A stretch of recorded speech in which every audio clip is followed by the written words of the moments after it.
Always ready. Oh, starting with a smile on my face. Hello and welcome back to the Double Clutch NBA podcast. My name is Matthew Wellington. I'm joined tonight once again by Mike Miller. Hello, finally, Mark Jackson has had to learn how to say Adebayo. It's not as bad as that Australian reporter who tried to say Giannis Antetokounmpo. It was like Well, it wasn't that bad, but Aganabunabugabo or something. yeah, but he's not paid full time to cover the NBA. I couldn't, but wound me up how many times he said Adebayo, Adebayo, Adebayo. What? Mark Come on, man. Jackson's just paid to say the same stuff every year. Like we'll get the same phrases in the finals like we've And had the I last hate them. however many seasons.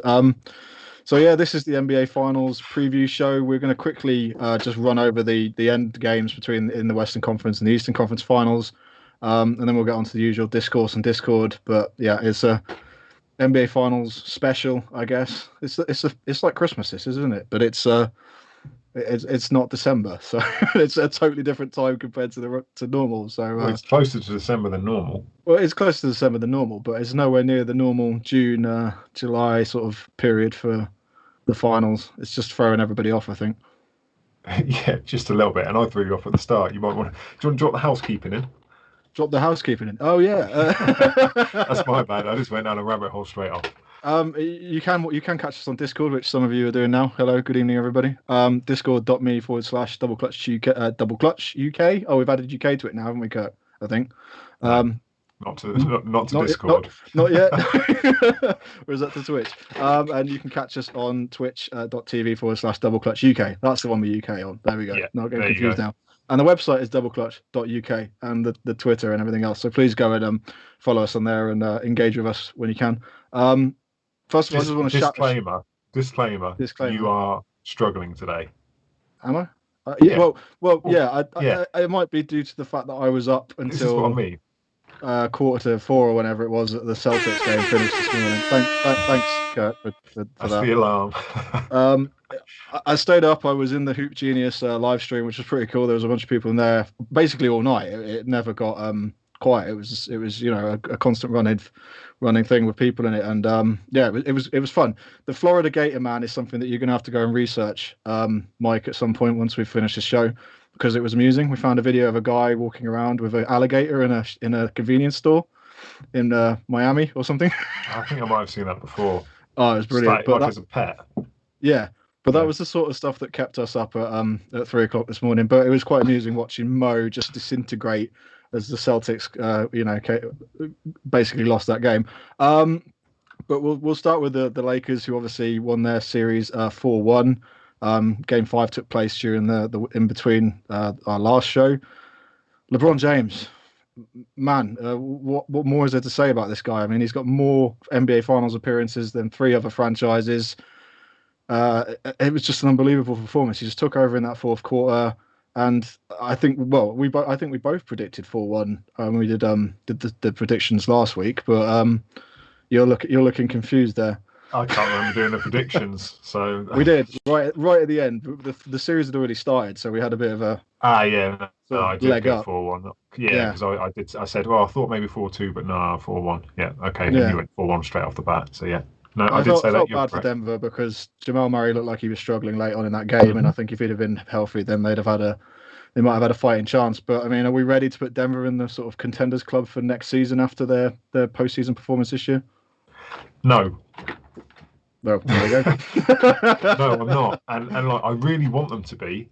And next year is going to be huge for them. Jamal Murray, what a breakout he's had during the bubble and the playoffs. There have been few people who have had decent breakout campaigns, but he's right up there. If he's not an all-star next year, and that is an extremely loaded West, I see that, but that would be a shame. But theoretically, they should be better next year. They should be at least at this point again. But I'm worried they won't be because I don't think they can keep this roster together. They've got a number of guys coming off the books this summer, and I'm not sure they can afford to re-sign them all. I'm not sure they even want to re-sign them all, to be honest. Like Millsap's off the books. Obviously, you don't want to pay him 30 mil. No. But, yeah. Don't know what you do there though. His sort of veteran leadership is certainly something that helps them. It's critical. They don't win that Clippers series without his performance. So And then you got need Mason someone Plumlee. there who can do that. Yeah, Mason Plumlee, who for not being a superstar, is an extremely efficient replacement for the greatest passing big man of all time. Um, Jeremy Grant, who I think is fantastic. Absolutely love him. I think he should get paid an absolute ton of money this summer. I Yeah, say summer, LeBron we're now pulled in him aside at the September. end, didn't he? LeBron sort of took him over and had a word with him. Did the whole LeBron mumble. Yeah. Wait, mumble. That's gonna sound terrible on the mic, but I'm sorry, podcasters. It sounded fine to me. And yeah, there's just a few people that I don't think they're going to be able to keep, even like Torrey Craig and PJ Dozer, who have been key contributors defensively for them. They're off the books next year, and they're already at 107 mil for next year locked up. So it's not a lot of wiggle room because they were at 130 this year, so they lose all those guys and then suddenly have 23 mil to sign them all again. So I don't know. They're going to have to do some cap gymnastics, I think. Yeah, Mike Malone's pretty good at doing stuff like that, though. So I have faith that they'll be in a good position again next year. I think the question is how much more can they get out of someone like Michael Porter Jr. I mean, we obviously saw what he was capable of, but as he gets older, he will naturally adapt to the defensive end, and that's something that we obviously saw he wasn't too great on during this postseason. But you only get better at the defensive side of the game with age, and the more you play in the NBA, and the more you learn how to guard specific players, and that'll come. But I think that is that strictly true? That you learn to get better as you get older? You do if you put the effort in, but there are a number of matadors that have played in the league for a long time. Yeah, what, like for the beat? So I can see him. He should be a fantastic player for them next year, but it's up to him whether he wants to get smart on the defensive end. Yeah, well, they've got a strong team, and they've been on a sort of upward trajectory for a while now, and they've consistently had really good regular seasons and then dropped off in the postseason. So it was nice to see them do what many thought was the impossible the last few weeks. The Eastern Conference Finals, Miami and Boston. This was obviously this morning. Miami won the series 4-2 in the end. Andre Iguodala with a playoff season high of 15 points, perfect from the field, nailed all his 3-point attempts, and just put the foot on the throat at the end of the game there. Tyler Hero, brilliant as well. Bam Adebayo, just dunking all over the place. This was like the centers of us ultimately sort of decided this series, and it was just so impressive watching someone like Bam control the game and the tempo of the game down the straights there at the end there. Yeah, obviously that was the big difference, was the bigs. But for me, it's also a case of identity with these Celtics. This is supposed to be Jason Tatum's team, but the guy who's vocal is Marcus Smart. And as great as I say, as great, as valuable as Marcus Smart is he that team's leader? And if he's not, why are we letting him? I say we. Why are the Celtics letting him think that he is? And that's a big thing for me, because with the Heat, you know who the leader is. Yeah, a different guy can step up every night as the best player on the team, but if it came down to it, the guy you're picking above everyone else on that team is Jimmy Butler. Yeah. Oh, Strokey McGinger has joined the team. Shout out Strokey McGinger. What a great name. Relied on you to keep up on the Twitch channel. So it got a bit hectic last week. Yeah. No, I'm all over it today. It was an interesting series. I mean, Boston started the games really well and had double-digit leads in a number of the games, but they just couldn't do anything in those second half periods. And you have to credit Eric Spoelstra, I think, who's getting all kinds of praise today as being one of the top 3 coaches in the league. And I don't know if this is necessarily a new thing. Like, he's been doing a really consistent job with the Miami Heat since for the last it seems like a decade or more. And to have them compete against Brad Stevens, and for him to make the adjustments that ultimately ended up winning the game. I mean, there were points in that game where you had Daniel Tice and Enes Kanter just standing around doing what was effectively nothing on the defensive end, and they'd leave Andre Iguodala wide open. And I know Iggy had a really dodgy season, but he was a good acquisition for them to get. I'm not entirely sure anyone agreed with the contract extension he got at the time, because it was a lot of money. But from what he's brought to them in the last few games of these playoffs, you've seen where the value is. And, we'll talk about it in a minute, but going into the finals, he's going to be another sort of key cog for them. But yeah, I mean, what do the Celtics need to get over this sort of hump? Because they seem to have been this team in the East that's always there or thereabouts, and they've never quite managed to break through the ceiling and get into the finals. I mean, I would say it's probably that lack of a flexible 4 or 5 that they don't have. I think that's why the Heat won the series in the end. Is you have someone like Bam who provided them with, he can go out and guard guys on the perimeter, but he can also, stand in the paint and do the job there. So I think they need somebody who's a bit more flexible. Tice is great, don't get me wrong. Kanter's got one side of his game and the other side doesn't exist. Too much Kanter slander on this pod. But yeah, I think they need a bit more flexibility in that front court. They need to sort of adapt to sort of the modern game, really, I guess. Yeah, definitely having weaker bigs did not help in this series at all.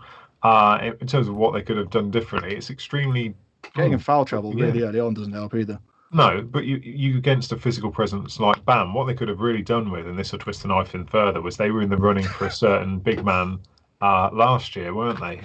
Who they were going to throw the entire treasure trove at, and he unfortunately went west after his dad said, no, he's not coming to Boston. Imagine if he was on that team now, how good they would be. But it's very difficult to find a multi-dimensional, versatile big in this league, and there just isn't a lot of it. So what do? Do they just go and pick up someone who's like a rim protector, but is obviously going to be picked apart on the other end anyway? Where are they going to find this do-it-all big who can play both ends of the floor? There aren't that many out there anymore. No, and it obviously depends on whatever happens with the free agency period and how that works, and when the run into the new season starts, as to who you can get and whether the team that you're trading with is gonna let you provide those assets. Because that war chest that Danny Ainge has had for seems like the last 5 years, he's had that just sitting there and hasn't really used it for anything. But yeah, I mean, the Celtics are in a good spot. They're not exactly one of those teams that's going to be sitting there worrying about getting into the Eastern Conference playoffs next year. They'll be there and thereabouts. It's just a couple of minor adjustments. I mean, you could wait and see what happens in some of these teams that have kind of failed this season. The Thunder might be willing to blow things up a little bit, and the Rockets as well. There's going to be players available, I think, and the off season's always chaotic, as you well know, Mike. But this year it's going to be even more so, I think, because we've got that sort of condensed period of time to get everything done in. So yeah, it was a good series. Miami just showed the grit and determination that Pat Riley teams and Eric Spoelstra teams have shown, and I think that's why they are. I think the lowest seed in the last 16 years to get to the NBA Finals or something. It's absolutely mental. So nobody had them in their bracket. So I don't care. There's people on Twitter probably saying that they did, but it's hard to believe. The only person I know having said Miami as a finals, I think they might have even said champs, is Jimmy Zinke from NBA UK Fans. He called it way back when, before the playoffs started, I think. So shouts to him. We did actually have a question from Chi about should Boston keep or trade Hayward this summer. He's got a 34 million player option this summer. He would be an absolute fool not to pick that up when there's the potential the salary cap goes down, and given basically, as good as he was before he came to Boston, his time in Boston has been a bit of a failure. Not through his fault. He suffered injuries. No, I mean that injury on opening night against it's horrific. Cavs or whoever it was. Yeah, so what's he now, about 30? So this is arguably his last chance at a big contract. I don't think he's going to get the money he wants this year for it, with the way the league is right now. Do you think, should they keep him or trade him? I think you've got to see what the market value is for him. I mean, what does he average? 19, 20 points a game. That's probably gone down the last few seasons because of the injuries had.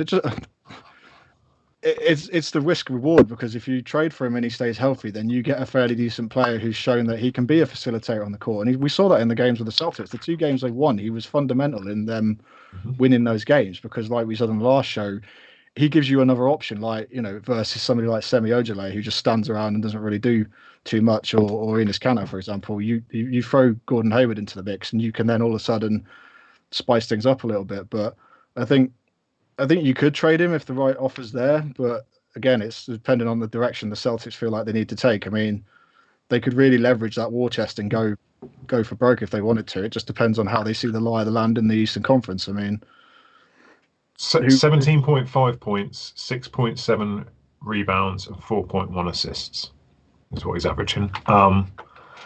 You mentioned OKC about blowing it up. That's what they need to look at. A team that's blowing it up and only want to take him on for short term, and they'll take back some of that war chest of assets as well at the same time. But who would they take back? Because they're not going to fix their big man problem with Steven Adams, in my opinion. because teams just are able to go small against him. Yes, okay, you would feel the whole of being able to at least put a body in front of someone and some size to help slow them down on the offensive end, but he's not really. He's not one of these. Even someone like Clint Capella, who I don't think is the right answer either. At least he has got speed that he can add that Adams doesn't. I feel like I'm slandering Adams, who I love. I just don't. He's think very the right one-dimensional. Yeah, massively. But I mean, then the Thunder are not going to give away some of their better young players, and they're not necessarily going to fit the system. But someone like Nerlens Noel isn't going to bring you anything anyway. So, I mean, the Thunder will be one of those teams, but maybe you get involved in some sort of three-way trade and use them as the sort of middleman to get somebody a bit who probably fits the system more. But I mean, I feel like Gordon Hayward gets a lot of shit for no reason, really. But like he was a good player in Utah, looked a lot better in the system. The whole team ran around him, therefore he looked better. And then he goes over to Boston, has a bit of a up and down time of it. Seems to be spending more time playing StarCraft 2 than he does actually on the basketball court. But it isn't his fault. I don't know what StarCraft 2 is. It's just one of those. It's just a video game. It's just that Gordon Hayward's a massive gamer. But like, it's just one of those things where if he's going to consistently be injured for the next 2-3 years, you don't really want to mortgage your house to go and get him when you're making trades. So it's a difficult one. But yeah, I think the Celtics they'll be fine next year. Anyway, the 2020 NBA Finals is Hollywood versus South Beach. This is the one that I think a lot of people were hoping for. It might give us for some reason, people seem to be thinking the Celtics and the Lakers was a funny matchup. A funny matchup? What do you mean by funny matchup? I thought most people the Lakers would be would walk it, but I thought people would be wanting that because of the historic rivalry and everything that we mentioned last week. Yeah, but you forget how many Boston fans there are. They definitely wouldn't want that. No. I don't know. I think it's the matchup that every journalist who would be covering the NBA Finals is gutted they're not covering, because they get to just spend 3 weeks flipping between LA and Miami, which sounds like ideal. And now they've got to do it in a bubble. Now they've got to do it in sticky Florida, which is where Miami is obviously as well, but in the bubble. Fun times. I think it's a great matchup, a great finals. There is a lot of narrative here, a lot of key sort of, not beefs, that's the wrong word, but there's a lot of history here. Yeah, but it's recent history as well, and that's what I like. Well, it does go back as well with Riley, but I think the biggest one is the LeBron connection for sure. Yeah, I mean, there's probably there might be new fans listening to this pod or watching this pod, and if you're an NBA fan the last 2 or 3 years, you've known nothing but the Golden State Warriors and the Cleveland Cavaliers. Really, like you haven't seen the fallout from sort of LeBron James's Miami days, where he basically went there to win multiple championships. Not 5, not 6. He won 2, went to 4 finals. Had the cramps in that 2014 finals against the Spurs, and then that summer decided he was actually just going to jump ship and go back to Cleveland. And Pat Riley really had to resist, doing the whole Comic Sans Dan Gilbert did, because Dan Gilbert's famous for that note that he posted after LeBron left in the first place. So you've got that, and then you've just got Pat Riley's general history with the Lakers. I mean, he was a coach of the Lakers back in the 80s, and flirted with the Knicks in between. Then obviously ended up with the Miami Heat, and has turned them into one of the more successful franchises of the last 2 decades. Thanks in large part to Dwayne Wade, and then obviously LeBron James and Chris Bosh that helped a lot. But yeah, the whole like LeBron Pat Riley thing was actually bigger than I thought it was. Like, I was reading Yahoo Sports today, and it was basically saying how they don't talk to each other much anymore or at all. And I couldn't really believe that, considering Miami is considered that sort of growing spot in sort of LeBron James's career, where he became a man. I mean, if you can phrase it like that. I'm still loving the way that you pronounce Yahoo Sports. It gets me every time. Yahoo Sports. So yeah, Pat Riley, the Lakers' legacy there, won a chip in '72 as a player, scrappy player, basically got his position on the team because he was mates with Jerry West and absolutely used to beat the crap out of him in practice. And they said, "We like your hard-nosed defense, you can hang around." So I think he spent 5 seasons there. Then he obviously won 4 chips with them in the 80s as Showtime, the orchestrator of that. Yeah.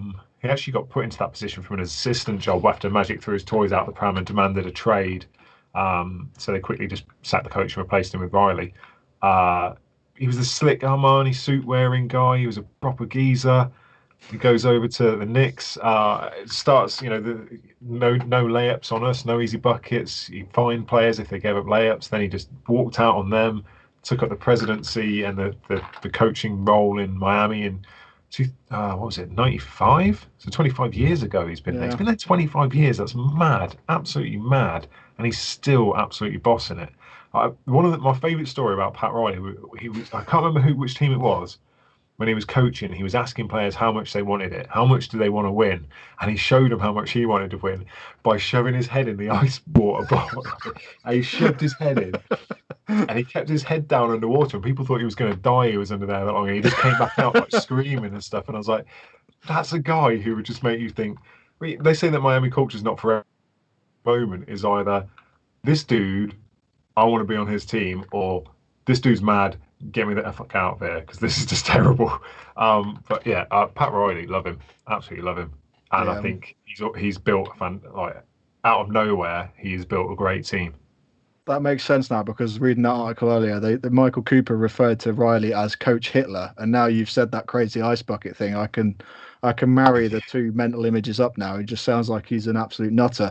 And when he brought Jimmy in and some of the random role players in that team, people thought he was an absolute nutter, but he was actually looking not towards these finals, but to next year and the potential of adding another superstar player to that roster. Giannis Antetokounmpo was a name that's floated around an awful lot. But he's always been sort of positioning Miami to be there or thereabouts, and they're one of those teams that sort of consistently, I don't know if overachieve is the right word. Like they're always there. They always do something good, and even if they make the playoffs, they tend to not just bow out, in easy fashion. They're never a team that just lies down, and I think a lot of that has to go to, Eric Spoelstra. Spoelstra just has that mentality of, you have to go out there and give it your all every game, and I think we saw that in the Celtics series, and I think that's why this series is, if you think this series is it's just going to be a sweep, but I don't see you've been watching Miami Heat basketball for the last 5 years because they don't bow down to anybody. They'll make the adjustments. Like they'll get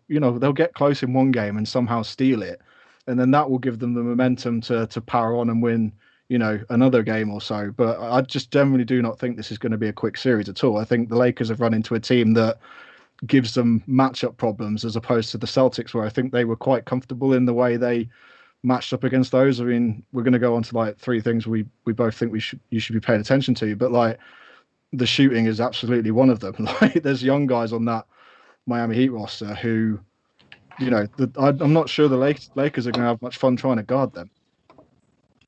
The thing is, it's a really, really good matchup because this is a Lakers team who, despite the glitz and glam of the LA reputation, is built on defense.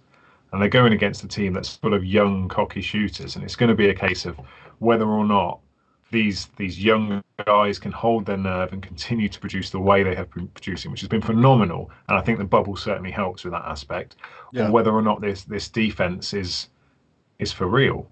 Because, I mean, AD at the rim is obviously a fantastic presence. Dwight Howard is still a very, very good presence, and he was solid and a much-needed contributor against the Nuggets. But the other guys, KCP, okay, maybe. LeBron, when he wants to be, excellent defender, but when he wants to be. And he'll want to be in the finals, I'll give him that. So, but it's... I don't know who's going to win here in terms of that particular matchup. Yeah. It's tough. But if these Heat guys can continue to, put 4 guys on the floor who spread it so well, then that's going to stretch that defense to its absolute limits. And if they come in shooting as unconsciously as they've shot for the past couple of series, like Duncan Robinson, I think just saw him in the clip just there. Holy crap. Yeah. Tyler Hero, holy crap. These guys are good. Even Jay Crowder is shooting the lights out in this playoffs. It's ridiculous. Yeah, well, that's the thing. It's going to cause, even some of the Lakers superstar, like AD, fair enough. I can't see him having too many problems because the size is the one thing that the Lakers are going to rely on. But you've got two of the best defenders who have played LeBron James in the last, like, what, 10 years? You've got Andre Iguodala and Jimmy Butler, and they both have really good records of going. You can't stop LeBron James. You can limit him, and that's what they're very good at doing. They're good at limiting LeBron James, and I think they're both going to be fired up. I think Jimmy's always been this guy who's had a chip on his shoulder. Like, he went to Chicago. Derrick Rose had unfortunate injury problems, but that team would have been a finals team if they'd all been healthy and, managed to get through the injury problems they had. But he left there and bounced around a bit, and obviously did that weird thing where he was in Chicago again with Rondo and crew, and that's all split. Like, there's that aspect as well. You've got, like, former teammates all clashing against each other. There's a lot of finals experience, and there's a lot of playoffs experience between these two teams, and a lot of veterans. So I think you're going to get a real tasty matchup. And I think, like, the regular season games, we were talking about it briefly before we started, but one of them was close and the other one was a Lakers blowout. So I don't think you can really read too much into those games. And it's like last night, the shooting in last night's game, the first quarter was non-existent from both the Celtics and the Heat. But eventually those young guys found their rhythm and found their form. And, with the motivation behind them of Jimmy Butler and Spoelstra and, like, all of the Miami Heat organization were there cheering them on. They rallied round and just blew the Celtics apart in that fourth quarter. And they are that team that has just got those sort of, lightning in a bottle, I guess. You can just open the bottle sometimes and you get back in the game quickly. But in terms of, like, your three things to watch, I mean, if you're talking to, like, a neutral NBA fan who has no interest in either of these teams from a, like, fan perspective, what would you pick as your three sort of things to focus on? Jimmy's leadership, because that... And his coffee. and his coffee. His leadership, I think, is something that people should pay attention to. Like, even if he's not putting the numbers up on the floor, you can tell that he's the leader of that ball club.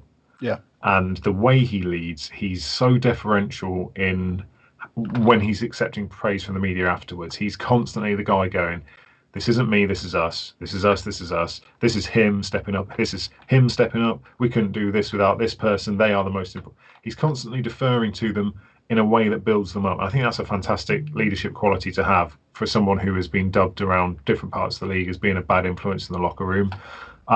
You mentioned the AD. You mentioned a few things that I wanted to pick up on. So you mentioned AD, basically just getting his ways potentially in the matchups. But I think this Bam AD matchup is going to be really big. This is the same Bam that limited Giannis. And I know you don't think very highly of Giannis Antetokounmpo, despite the fact he's won back-to-back MVPs and become the third guy to win an MVP and Defensive Player of the Year in the same season. I know you don't think highly of him, but that shouldn't be that shouldn't be underestimated. What an impact Bam has there. What it does, though, is the mismatch for me is who the heck is going to come and stop Dwight Howard, because they're going to try and overload him with size to start with, or JaVale McGee. As crazy as JaVale is. And I honestly think that this might be a bit of time. This is going to sound bizarre, but I think we might see some Myers Leonard. He's not played since the 5th of February. And before that, he started 49 of 51 games. But this is a guy, if you think about it, look at the size of him, look at the shape of him. He could probably put some muscle on Howard. I'm not saying it's gonna get significant minutes, but it could be a contributing factor as to how much the Lakers try and run with Howard. The other thing with Myers is he can sit outside the 3-point line. Dwight Howard does not like coming out there at all. So that's going to be once. I remember. That's the only memory I have of Dwight Howard ever hitting. It was for the Lakers. It was the Steve Nash season, and it was like the highlight of the year. I kid you not. So I think the Battle of the Bigs is going to be an interesting one. You mentioned Iggy and Jimmy guarding LeBron. Iggy and Jimmy LeBron. Don't forget Jay Crowder there as well. That's a three-pronged. I can't say a three-pronged attack because it's defense. So it's a three-pronged defense, I think. So, remember when Crowder he emerged in Dallas and then went to was like the LeBron stopper. Yeah, he went to the Raptors, and that's what he was supposed to be until he did his knee in, which took him a few years to recover from. That's what no one can stop LeBron. They can only slow him down. But I think that three is going to be a really interesting way that Miami can look to limit LeBron. And it also takes away some of the options for switching on to weaker opponents because, they're maybe not, Jay Crowder's not your first choice, but Jay Crowder on him is probably better than Duncan Robinson. Yeah, no, I'd agree with that. My three, I mean, I mentioned one briefly, but it's those young shooters. It's Tyler Hero, Duncan Robinson. What we're going to get from those guys? Are they going to, shine away from the spotlight, or are they just going to go absolutely, next level and become the players that we think they're becoming at the moment? I think those guys could have a real difference, because especially with the Lakers in terms of, like, now that Avery Bradley's obviously not there and hasn't been throughout the bubble, I think they do lose a bit of that perimeter speed to catch up with some of the younger guys. And Rondo, like we said last week, is like that flash in the pan guy. He was brilliant again in Game 5 the other night, and nobody cared. But he's going to have those moments. But is he going to be someone who can truly get in the way of those guys? And Hero's pull up is so quick, in his release, and it's just, you sit there and you watch it and you think, how the hell is he doing? It's almost Steph Curry fast in terms of the way he gets rid of it. Okay. I hadn't noticed. Kirk's trying to pull up a highlight, I think. Let's see. Well, Rondo's got long arms. The thing is, these head-to-head matchups are difficult to address because there's so much switching involved. If you think about how many times they actually end up going head-to-head, it's difficult. It's whether or not in those mismatches created by Miami's end, they can find the weaker defensive point, whoever that may be, and then just go to work on whatever their particular weakness is. Rondo's been shooting really well. Is it just me? No, we touched on it last week. He's hitting threes at some sort of strange percentage at the moment, and it doesn't seem right. He's not taking very many, but he is. Teams are just daring him to shoot, and he's shooting. It's the Iguodala thing again last night. You can dare these guys so much, and then eventually they'll just, they'll click. And Rondo's been one of those guys doing it. But the second thing I had to watch was Goran Dragic, because I feel like the Heat run. Well, if he has a good game, the Heat play well. If he has a bad game where he's limited and his shooting's all over the place, they struggle, and that's what we saw in the last series, and we've seen throughout the regular season. But Dragic, I think, as a player, just generally doesn't get enough credit for how productive he has been throughout his career, from Phoenix all the way to here, to what he did. Is it Slovenia he plays for in the Euro basket, or was it Slovakia? I can't remember. It's the same as Doncic, Slovenia, isn't it? Slovenia. I was right in the first place. I always doubt myself when it comes to Euro. But now I'm doubting myself. No, you're doubting yourself. But yeah, from the Eurobasket performance from a few years ago, I mean, he helped them win that tournament, and he's now with the Miami Heat and showing people that he is he's no slouch. He can get out there and win games. So I think the Lakers might struggle with Slovenia. We were right the first time. Right. There we go. But yeah, obviously no Euro basket experts on this pod. We're discrediting ourselves. And then the LeBron Iguodala matchup was my third one to keep an eye on. I just think that's going to be key. If Iggy comes out and he's the wet fish, LeBron's just going to kill him. But if he comes out and he's sort of mentally prepared and knows what it takes, as he does, because he matched up against him 4 or 5 times in a row. He knows what he's doing against this guy. So I think that's going to be a critical thing throughout this series. It would have been 4 times, wouldn't it? It'd be the Warriors win, the Cavs win, the Warriors win, the Warriors win, and then the Cavs didn't make it. Yeah. I mean, this is one of the things I was talking about briefly with some people earlier on. Is you have the 2 best players on the Lakers side. Obviously, you've got LeBron James and Anthony Davis, but then do the next 5 players, in terms of quality, are they all Miami Heat players? Or should we be balancing it a bit more in the Heat's favor than a lot of the mainstream media perhaps are? It feels like the next 5 are Miami. Let's do it. Let's do it. So obviously you're picking LeBron number 1, or you picking AD number 1. I hope you're not. Either or, but let's just LeBron AD, Jimmy, Bam. Dragic. And then are we putting? Can you? This is what I mean. Can you who?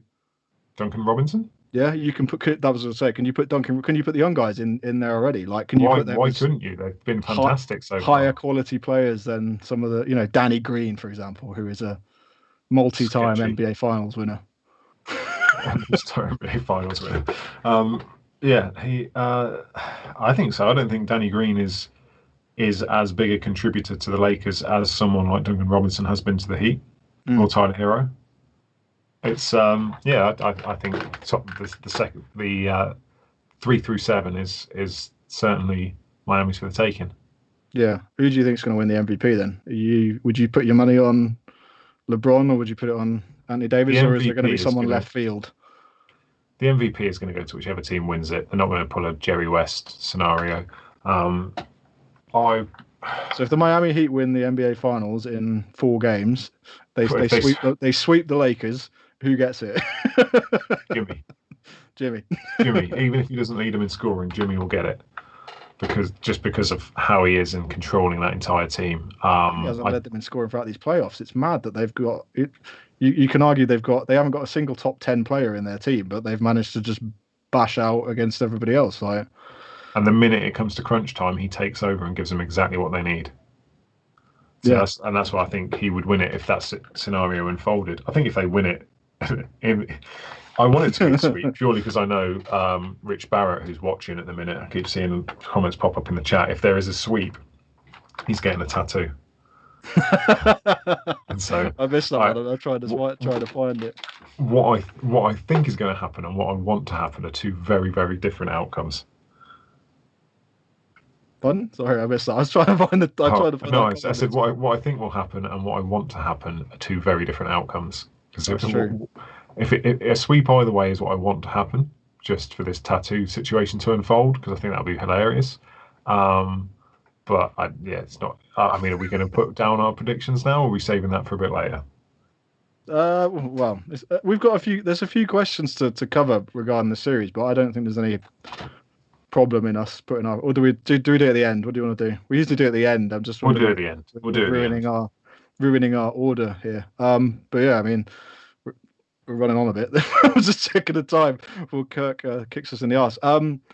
Okay, nothing but Nick's silly nonsense. Our favourite part of the show every week. Even though Nick's not here, needs to change that. I think he said he might be back next week, so we'll have to get. That's part of it being the silly nonsense, though. Nick's not even hit. No show, Nick. And his silly nonsense.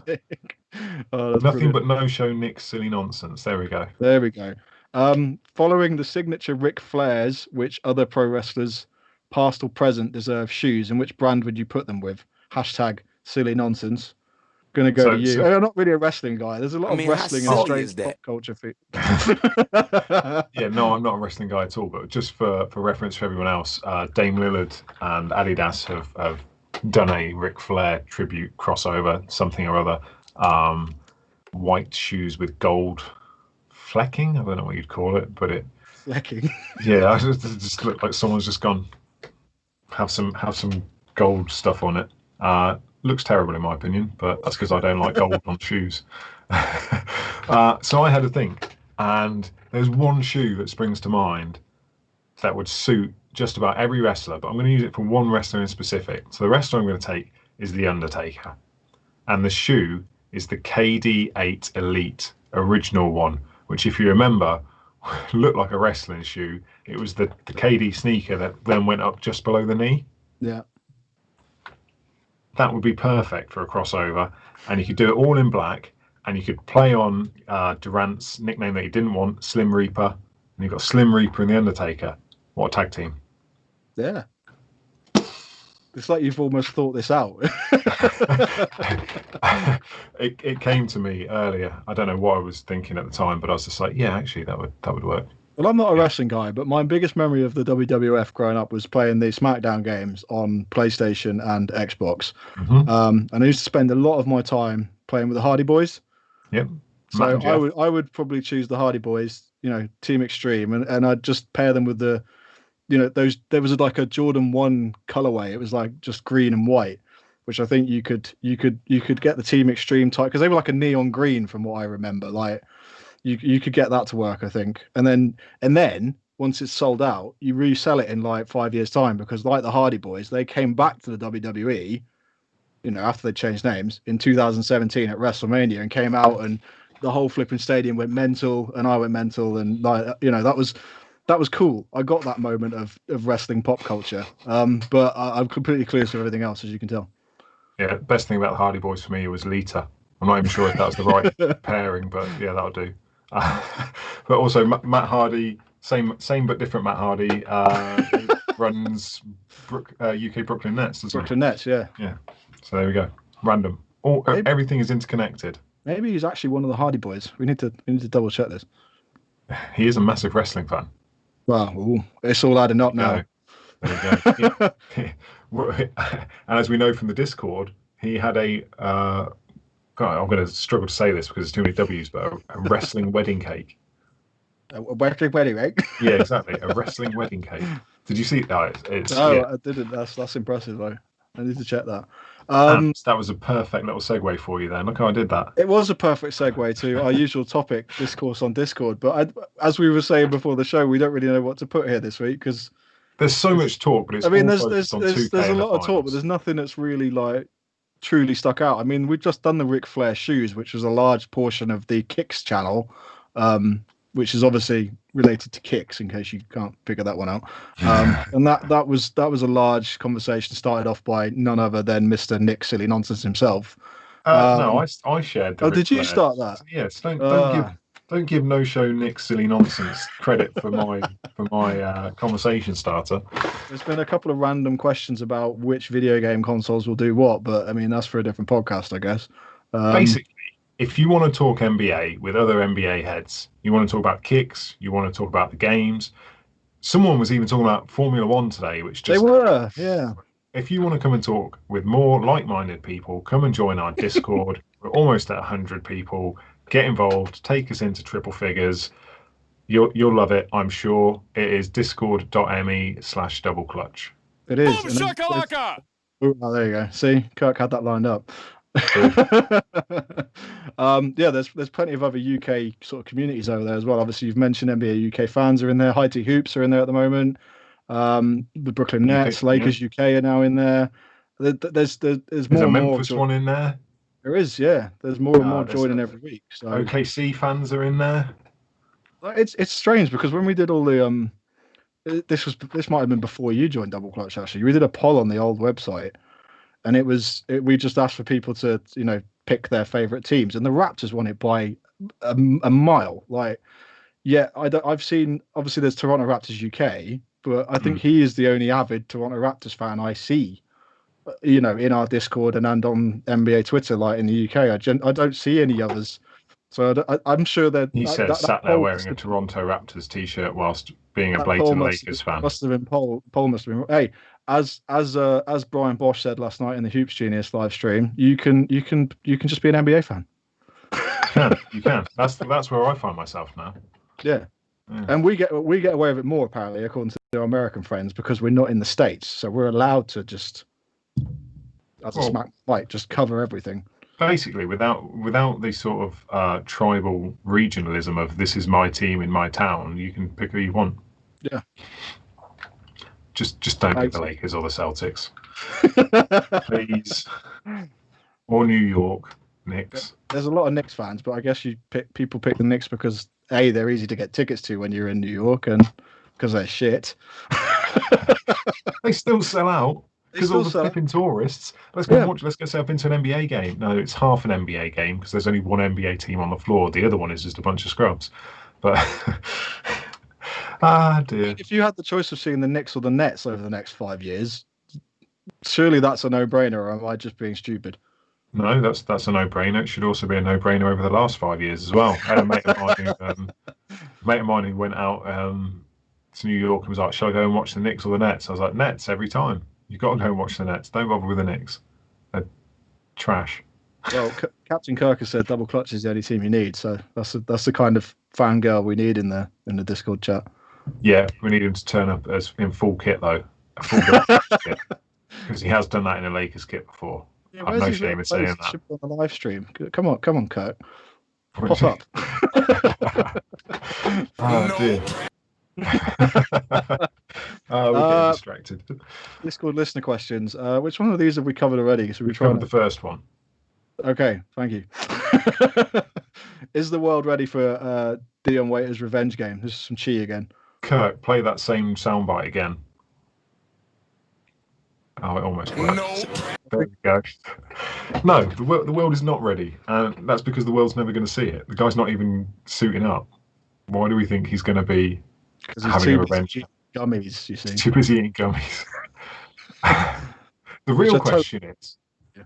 if Miami were to win, should they give him a ring? Because I've seen this now on a number of things where people are going, "Oh, Dion Waiters is, let's celebrate his ring because he's already got one." And the answer is no, he doesn't. Because although he did play for 3 games for the Heat this season, in amongst at least 2 suspensions, maybe 3 suspensions, that doesn't mean he qualifies for a ring. It's at the team's discretion as to who gets a ring. So whilst in most instances, as recently as Anderson Varejao, he's had an option to, he turned it down when he switched from Cleveland to the Warriors, and then got it the following year when the Warriors had traded him already off to Portland for some cap relief. Like, the team doesn't have to offer it. And if you're the Heat and you're as cutthroat, look, we're talking about the Don here. We're talking about, you don't mess with the godfather that is Pat Riley. So if you're having gummy bears on the plane and mocking this team's culture, do you deserve a ring? And my gut instinct was no. He was nothing but a distraction. So why would they give it to him? But then I thought, wouldn't actually the best thing, the biggest slap in the face to be, cheers, Dion, despite your idiocy, we managed to deal you with Justice Winslow, who I actually like a lot, for Andre Iguodala, Jay Crowder, and Solomon Hill, who have contributed in different ways. They saved money by all the times they fined him whilst he was being suspended. And then he went to the team they ended up beating, and they still won. If Miami Heat do that, just give him a ring and just have that inscribed really smallly, like engraved inside the ring or something. That would be the boss move. So maybe he does get a ring, but I wouldn't be surprised if they didn't bother. No. Kirk's got the same one on. They're going to give him one, but it's going to be made out of like gummy bear. Yeah. Made out of gummy. We got another one. Nick Whitfield. In Butler and Iguodala, the Heat have 2 of what the numbers say are the most effective defenders of LeBron historically. Yep. What do you expect from LeBron James in the finals, and what does a potential title do for his legacy? Do you think it tips him over Michael Jordan in more people's mind? Oh my God, you've started Mike Miller off. I think it would tip him over in more people's minds because MJ's resume is done. The only way people are going to tip is towards LeBron if he's doing something good. So yeah, if another title would absolutely tip more people into the LeBron camp. We've already seen people proclaiming him as the GOAT because he managed to win the Game 6 in the Western Conference Finals. Our Discord was doing that. Was it on Discord? Oh, yeah. I thought it was on Twitter, that one. I'm not going to go down that GOAT argument. We'll save that for some other day, I'm sure. But yeah, it would tip it over.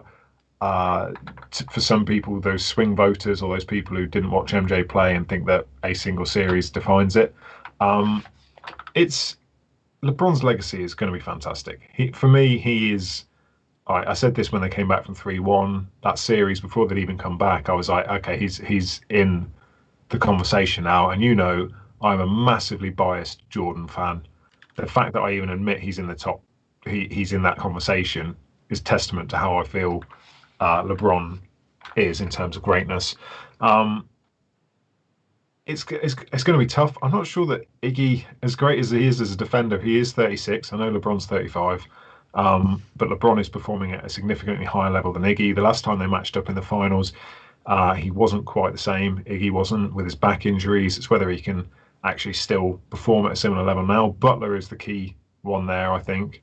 What's he going to do? Well, the way the NBA is now, they might knock 4 points off his regular season average. I mean, you look at the way he's playing, he's virtually unstoppable. They can slow him down. The key is going to be to just try and keep him in his normal rhythm and not let anyone else get off. Yeah. And AD needs to stay healthy for the Lakers, really, because he has looked like he's had a little bit of a knock the last few games, but he's just powering through it. So, I mean, if he goes down and potentially misses games in this series, then it gets even more competitive. So it's even more fun to watch. Back to Chi again. How conflicted is Pat Riley going to be? Not conflicted at all. I think he's just going to. He's out to get the Lakers and out to get one over on LeBron. I think. Yep, the Lakers are dead to him. He was. They will all wake up in their hotel rooms with horses' heads next to them on the day of game one. Nice Godfather reference. Yeah, Get I'm not. I've not seen the films. it. Someone lent me the DVDs, and I had them for about 2 years gathering dust. I've not got time to watch You need Godfather. about a It's like- week, so yeah. exactly, and then I'd have missed like 45 NBA games. Mike Miller priorities. It's true what they say when you said you only watch basketball, nothing else. Yeah, pretty much. Flatline. Yeah. Nick Whitfield again. What would a big finals display for Adebayo versus AD do for his perception as a star? Where does he sit within current NBA bigs? See, I think he should have been most improved player this season already. The way he elevated his game and wasn't given extra opportunity to score in the way that this isn't a slight of Brandon Ingram, but his new team, new opportunity, took advantage of it. Could potentially have been a similar player in LA if he was given the similar opportunities. So whereas Bam worked his ass off, developed a mid-range turnaround jump shot, was one of the last cuts of that Olympic team that went to the FIBA World Cup. Why did they cut him and keep Plumlee? They kept a Plumlee. Mason Plumlee, in fact, who's just been knocked out with Denver. I think, and they kept Brook Lopez. Bam was a better choice there. Not a big 3-point threat, but sorry, I'm going down a tangent here. Well, Brook Lopez did get an All-Star vote the other week. All NBA vote. All NBA vote, yeah. That'll be the Milwaukee regime voting. What would it do for his perception? He would absolutely be vaulted into that top 5 bigs alongside Jokic, Embiid, AD. Who else we got that's big in the NBA right now that he would even leapfrog? So I don't think he'd leapfrog any of those three. Perhaps Embiid, because people are now getting a bit relaxed in what they think of him. Yeah, he's been underwhelming the last few years. That's probably why. But there's not a lot of bigs. Well, Porzingis is a big like that, but I'd say he's already leapt over Porzingis. There's certainly not as many bigs who are, and you know, they've said this on the JJ Reddit podcast a couple of months ago. But like the versatility and the flexibility you get from Bam Adebayo, other bigs don't necessarily have that. I mean, even Jokic. You look at Jokic; he lost a lot of weight during lockdown somehow. And we thought he did. He didn't look that much slimmer on the no, court. he didn't, and he came back and he still looked like he was a bit of a lumbering oaf at times. Whereas Bam Adebayo is totally the opposite. Like he can keep up with your guards and then guard the guys in the paint. Like I think it certainly makes Miami's free agency period in the next 2 years a lot more interesting. If you've got Bam Adebayo, coming off the back of a really great, like let's say it goes 6-7 games and the Miami Heat do lose, but he averages 25 and 10 throughout all of those games. You can't ask for anything more really from a guy on which is his first stage and first test of being on that finals experience. And I think the fact that they're in the bubble might actually help them because they haven't got that whole the atmosphere of the NBA finals is the weekly build-up. It's the build-up towards the games and then the media and the scrums and then getting from your house to the games every matchup. Like there's so many other factors that we usually, it's like we said last week, if it was Celtics Lakers in Los Angeles and Boston, it would be absolutely chaos for the first few weeks. It'd be like trying to get, All-Star weekend. I remember I talked to Tom Reed and Benyon Kandema over in Australia once. They used to do the Believe the Hype NBA podcast. And one of them now actually works for NBA Australia, Benyon. And then now they basically went to the All-Star weekend and they said it was just chaos. It was like, picture a rugby scrum, but like 12,000 times over, just trying to get to one player. And apparently the finals is the equivalent of that. So that's probably going to be a lot less now that you've got all the COVID restrictions in place and, you've got your 2 meter distancing and stuff. So it's going to be an interesting finals experience. And I think it might be a bit more tame. Is that the word? Like than normal? Potentially. Less threatening. On that basis alone, how different the situation, essentially, to sum it up, the pressure's been let out of the pressure cooker, is what you're saying. Yeah. Does this title, irrespective of outcome, warrant an asterisk? Do the lockout titles have asterisks on them? What, are you asking me, or? Yeah, I'm just in general. Sure, why not? Any season that, from my perspective, and I'm not saying it in a negative way, but there needs to be context given to the season. And any season that is not a normal season, 82, where the champion didn't play 82 games and then 16 wins, then there needs to be some sort of markation to show that it was not a normal season. And this is, I mean, you could, and I get these are all improvable points, but the way that the Heat have performed with their rookies stepping up, we might have seen them wilt if it was in an actual NBA environment. And that's not to discredit them again, because I have absolutely loved this bubble experience. It's been fantastic. We can carry on with that, but sorry. We missed a big man, by the way. Rich Barrett has just reminded us of Cat. So we don't even think, and he was at one point going to be the guy that everyone in the league wanted to build around, and now we forget him. Well, didn't he get pictured in a Chicago jersey the other day? So yeah, he did. Yeah, I think he might be going somewhere else. It was a Jordan jersey. He was paying homage to the GOAT. Going back to the rookies like wiltering, you make a good point actually. I'm sure Jason Tatum or somebody said that this feels like was Jason Tatum?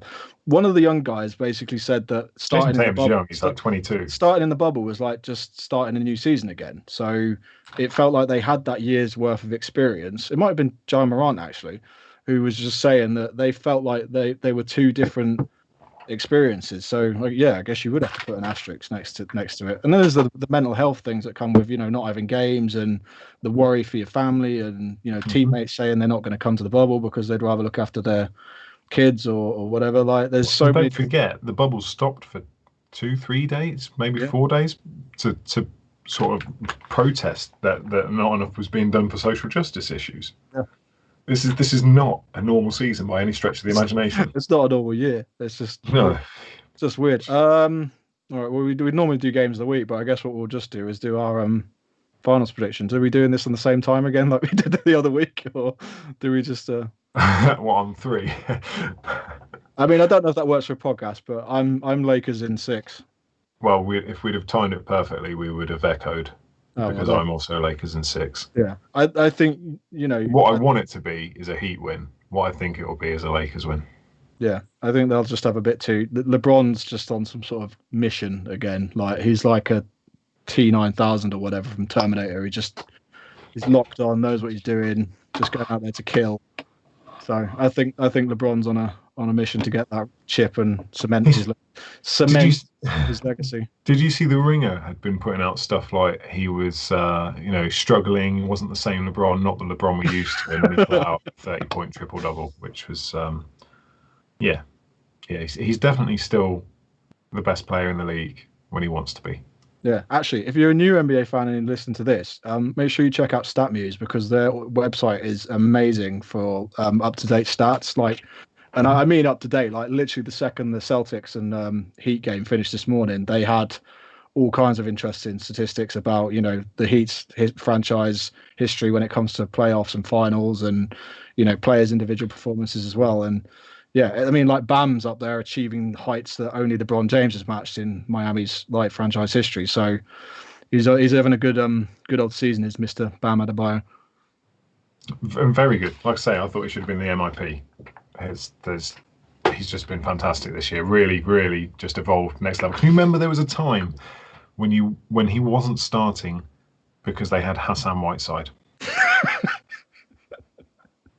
Hassan Whiteside. That's all you need to know with that. There was a time he wasn't starting because of Hassan Whiteside. It's insane. But Hassan was so focused on getting his NBA 2K rating up, nothing else mattered. You see, nothing else mattered.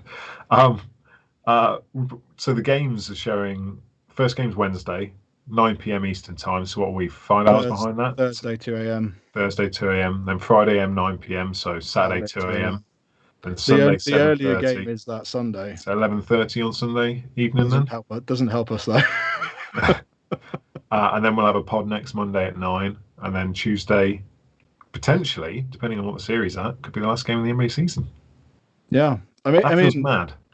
We come into the finals every year and we sit there and we think we've only got 1 or 2 pods to cover the finals. I mean, we probably should be doing like 20-minute daily catch-ups or whatever, but I think we'll stick to doing that on the website or something. But yeah, I mean, I don't know. We could do this. We could just...